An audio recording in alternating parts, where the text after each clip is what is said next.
everyone, it's Luke at Young Writers, and we are here today on a very special occasion as the big spinny wheel is is showing. I'm here with Ross Welford. So how are you doing? I'm doing very well. I tell you what, Luke, I'm feeling a bit underdressed. I love your shirt. And it's the working from home attire that, you know, just before chuck on a shirt. I wish I'd known it was such a stylish show. Oh, we've got out the Wheel of Fortune. We're ready to go. It's there's going to be explosions and glitter and fireworks and everything. No, so before we do get started, and I introduce this bad boy, would you just like to give us a bit of an introduction about you and who you are and what it is you do and why you're here today? Oh, well, I tell you. Yeah. I'm Ross Welford, and I write books such as my new book, Into the Sideways World, which is in shops this month in January, and yes, but get them while they're hot. Go out and buy them, and because you know I've got food to put on the table.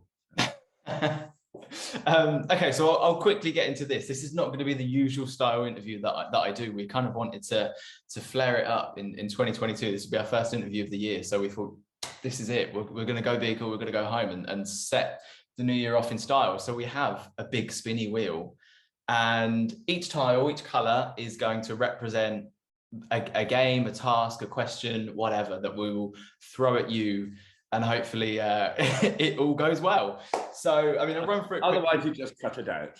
Yeah, pretty much. Yeah, otherwise there's going to be some really bad edits in there somewhere. But so the options are introducing. So we have purple, which is your favorite. So we'll ask you some of your favorite things. 60 seconds. So we'll do a quick 60-second rapid fire question period. We've got orange for would you rather. We've got yellow for or, so similar like this or that. Green for 5 things, so 5 things that. Purple is Q, so a question, just an interesting question, hopefully. And blue, well, is magic, which we're gonna hope comes up, or it will come up. We will force it to come up at some point. So yeah, I have prepared enough. So are you ready to spin? I think I'm as ready as I'll ever be, Luke. Yeah, well, that pretty much sums it up. I mean, okay, let's go. Let's hope this is as dramatic as it feels like it's going to be, but let's give it a whirl. Okay, so we're going straight in, and we've landed on 60 seconds. 60 seconds. So right.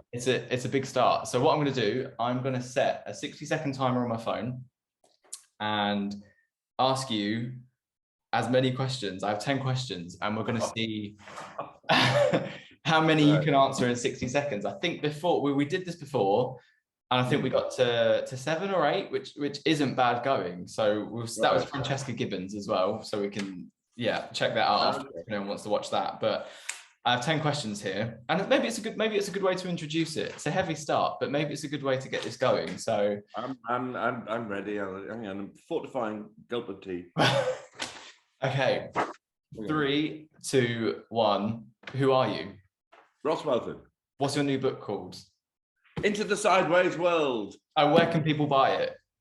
Bookshops, Amazon, ebooks, audiobooks, and probably discount chains. What's your favorite color? Aquamarine. Get me. Favorite hobby? Magic. What are you reading right now? What am I reading right now? What was I reading last night? A biography of H.G. Wells. Okay. And what is your favorite snack whilst you're writing? Oh, toast. Yep. Toast with peanut butter. Yeah. What is your favorite type of dog? A collie. Where is she? You'll see her in a minute. Yeah. And the favorite thing you've learned since you started writing? That it doesn't get easier. Okay. And when did you release your first book? When was it? January 2016. Okay, you've done it. How many did we do? How many? All 10. Hey! So smashed it pretty much. What a great start. Let's hope that pink doesn't come up again, because that's off the table. No, I like that. That was fun. Are you ready? Are you ready for another whirl? Yeah, go. Oh, okay, good. Okay, we've landed on would you rather. So Oh, yeah. I have I'll throw at you 3 would you rather questions. And you have to tell us which you would rather. It's, you know, it does what it says on the tin. Who's in the name? So you know, I did a bit of reading up on your past life. So would you rather work in TV or work in books? Oh, blimey. Now we're writing books. Yeah, no, wild horses wouldn't bring me back to TV. Okay. And would you rather, this is quite a deep one, but would you rather write the best book ever that no one reads, or write a rubbish book that's a bestseller? A rubbish book that's a bestseller. Okay. No explanation there. Oh, no, I love everyone to read it. Yeah. Would you rather never write again or never do magic again? Oh, I'd probably, I'd go for probably never write again, because it's really hard. But well, okay, yeah. Yeah, but so is magic. But yeah, magic is much more fun than writing. Okay, that was good. That was a good start. We've got, I mean, I've got some more if it comes up again. So we shall see. We shall see. We'll give it enough. I wish you was here to spin it. You know, we should do it that way. But we'll go again. I trust you, Luke. Okay. Question. So, just a topical question about the book. So, your new book is called, as you said, is called Into the Sideways World, and it's about a world without wars, without pollution, and kind of like a utopia almost.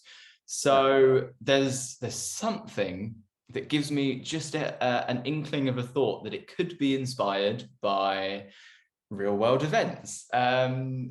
Maybe could you possibly go into that a little bit and the inspiration? It's a good question, Luke.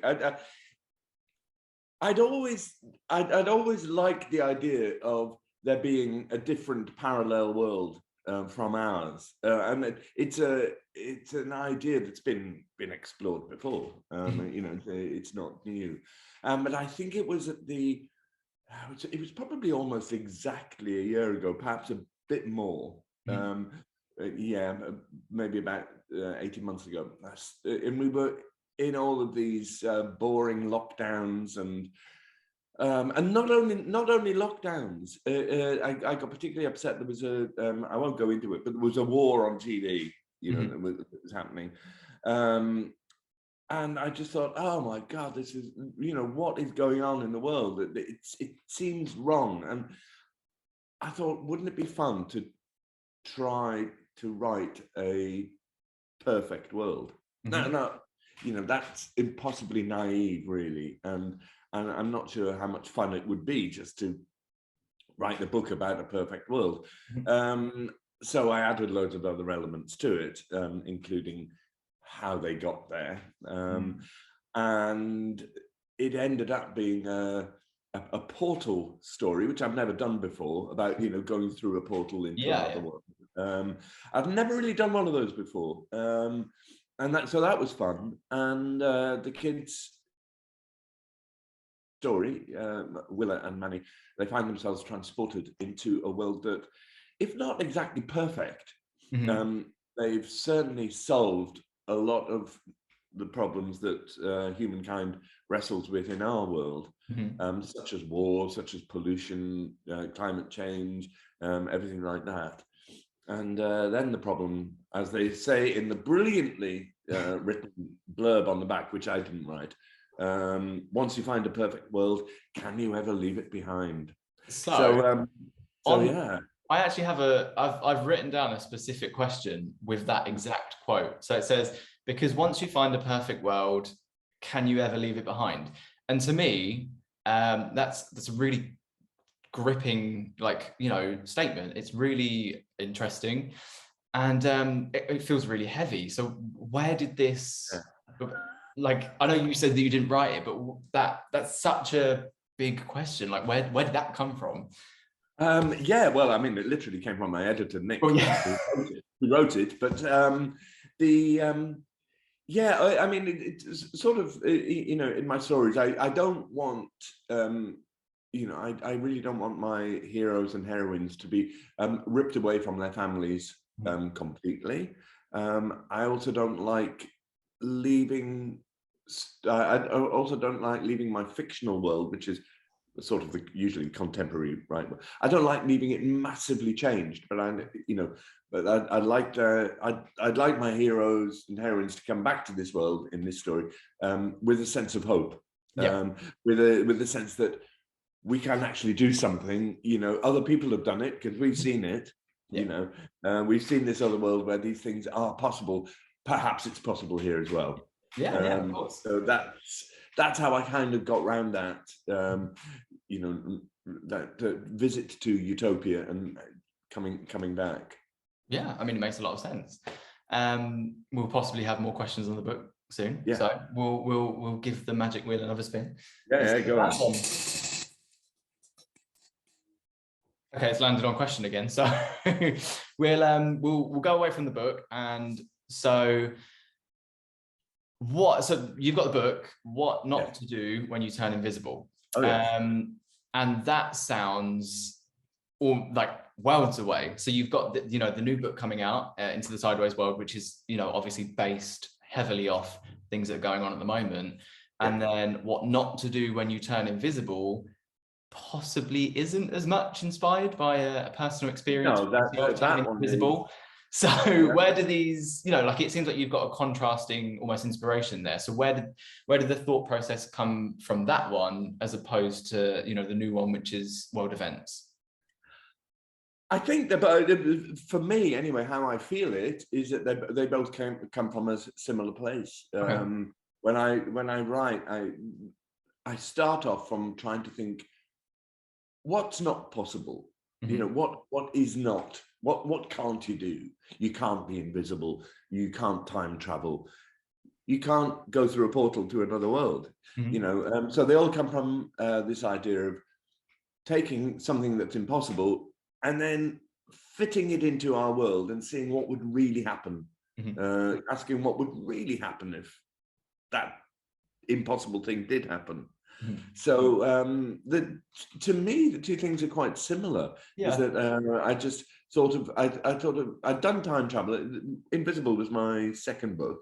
I'd done time travel, and I realized I quite liked that idea of exploring impossible things happening in the real world. And so I just thought, hey, what would it be like if somebody became invisible? There was invisibility. Kids who become invisible, mm-hmm. again, has been done before. But it's usually done, so far as I could tell, from a point of view of, isn't this fun? I can go invisible and I'll prank my sister, or I'll do, I can just go. And I began thinking, if I was 12 years old and I became invisible, it wouldn't be fun at all. It would be terrifying.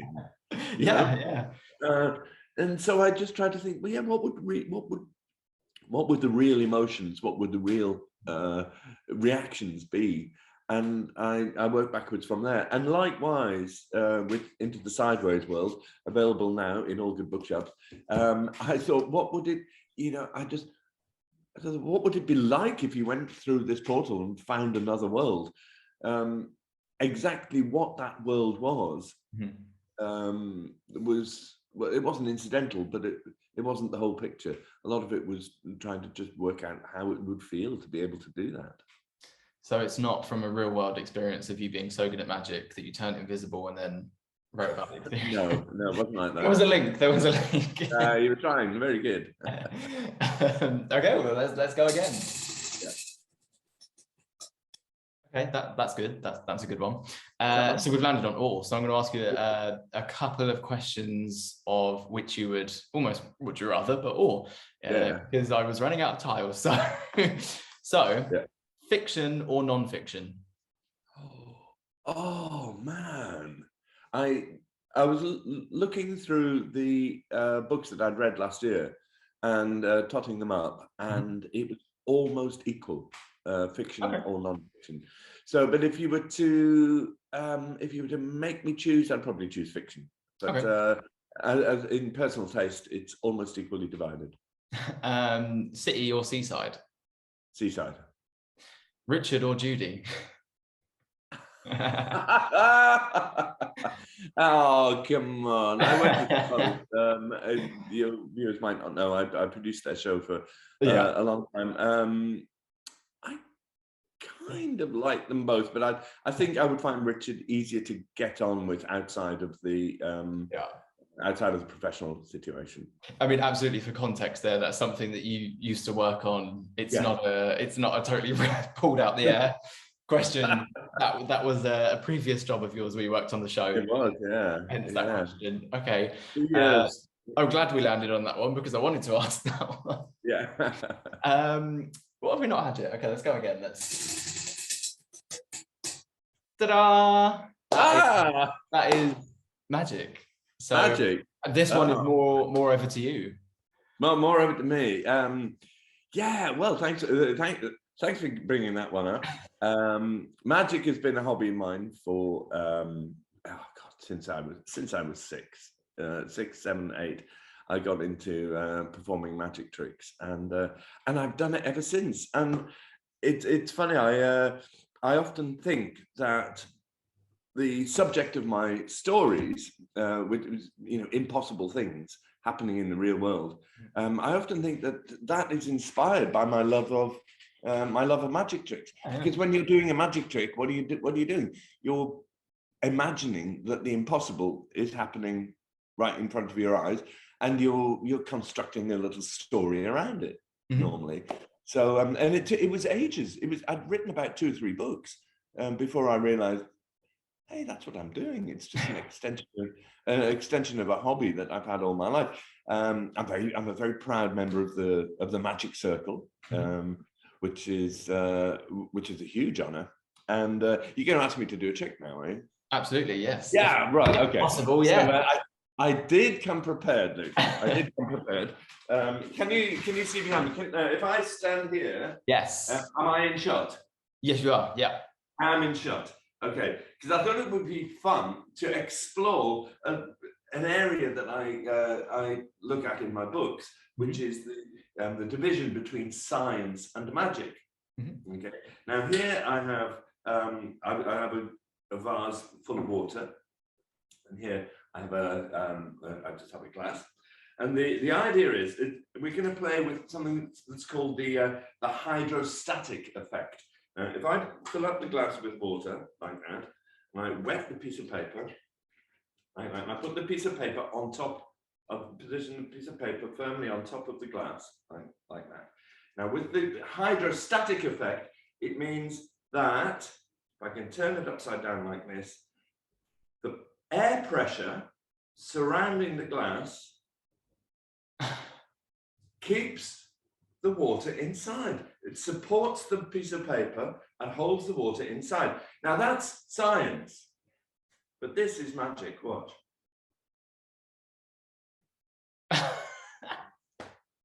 And if you want the magic to stop, you just click your fingers like this. Ta-da! Okay, wow. Fantastic. Oh dear. So that's what I've been playing with. Could you see all right? I couldn't. Yes, yeah, absolutely, yeah. You I see all mean, that. Okay.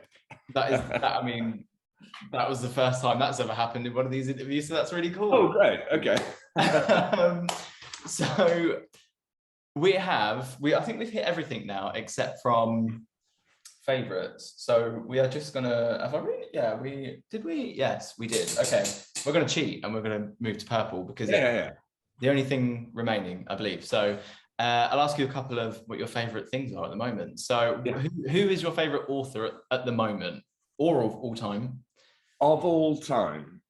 Oh, probably, for all sorts of reasons, probably Charles Dickens.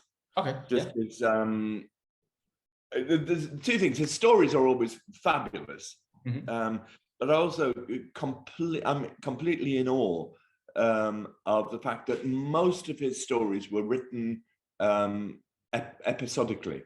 He would write an episode and then publish it, and then write the next bit, and then publish it. He couldn't go back and write the stuff. Oh crikey! I shouldn't have killed him off in chapter 4. I need him now. There's no hope of doing that. So I'm sort of in awe of that. So that's why I like Dickens. Apart from the fact his stories are awesome. Yeah. And what is your favorite book of yours? You have to pick a child here. Yeah. Oh man. I would have to. It's nearly always, and again, this is the case. It's nearly always the most recent one. I mean, that makes sense. Simply because it's I bring out one a year, and I forget them. I forget what's in them. So yeah, I would have to say this one at the moment. I mean, apart from anything else, the cover is just gorgeous. They've got all the gold foil on it, and all of that, and that's a big moon and a flying car. Come on, they've got a flying car in it. So yeah, I would say at the moment it's Into the Sideways World. I mean, on that, I have to say, on your website, with each book, there are some really, really lovely illustrations to do with, with each one, like the little design pieces on the tiles to introduce each book, and it looks really fantastic, and the covers are really, really catching. I mean, I remember seeing Lost in Dreamland, which is, also from yourself for anyone, on a bookshelf, and it just was sort of the first one I noticed in a weird way. I don't know, it just... Yeah, well, I wish I had anything to do with it at all, but it's all down to the brilliant design team at HarperCollins and the wonderful artist Tom Clohosey-Cole. When we got Lost in Dreamland, which I haven't got a copy of here, but it's bright red with gold and everything, it was just made for bookshops, and it's an absolute tragedy that it got launched in the middle of lockdown last year, and so it just didn't have its little time to shine in bookshop windows. However, I shan't complain, because a lot of people had it a lot worse, particularly debut authors. With mine, that was my 6th book, and if it didn't get the attention that it deserves, then that's all right by me. So yes, when you get a fabulous cover, it is lovely, but it doesn't help if your book is launched in the middle of a pandemic. I mean, I was really hoping that Lost in Dreamland was based on a really long day out in Margate where you just couldn't leave. Or... Yeah, no, that one has no links to any pandemic or anything. I mean, I actually have a would you rather question that I would like to ask about that. So I have, would you rather be lost in Dreamland, or would you rather be a 1,000-year-old boy? Definitely Lost in Dreamland. Okay. Lost in Dreamland is with the 1,000-year-old boy, which is my 3rd book. That what's the word? Immortality, that longevity that Alfie has. I'm not spoiling anything here. It ends up being a bit of a curse for. Whereas when we got Lost in Dreamland, so long as you don't get lost, which was Seb's problem in the story, but to go to Dreamland is great. You can, it's a lucid dream. You can do whatever you like. I'd love to do that. Yeah. I always like to end things up, because this is probably going out to a lot of budding writers and people that want to follow in your footsteps. So without using the wheel, do you have any top tips or writing advice you think that you've learned along the way that you could impart onto the younger generation who want to write?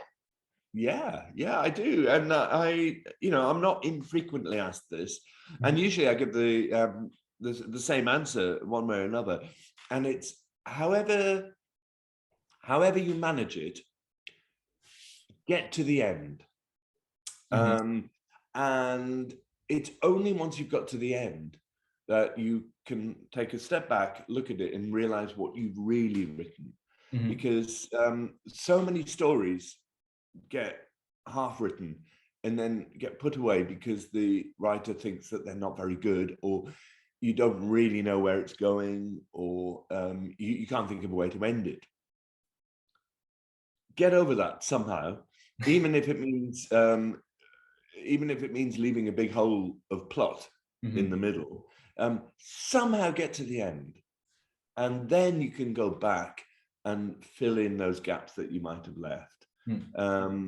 It's really, really important to do that, because so many writers, and I'm guilty of it myself, and so I don't just say that it's young writers. It's almost every writer, I think, is held back, finds him or herself held back by wanting to do it right the first time. Yeah. And I'm constantly having to tell myself that nobody's going to read your first draft. Mm-hmm. You know, you can rip it up, you can delete it off your computer, whatever you like. Nobody's going to read it.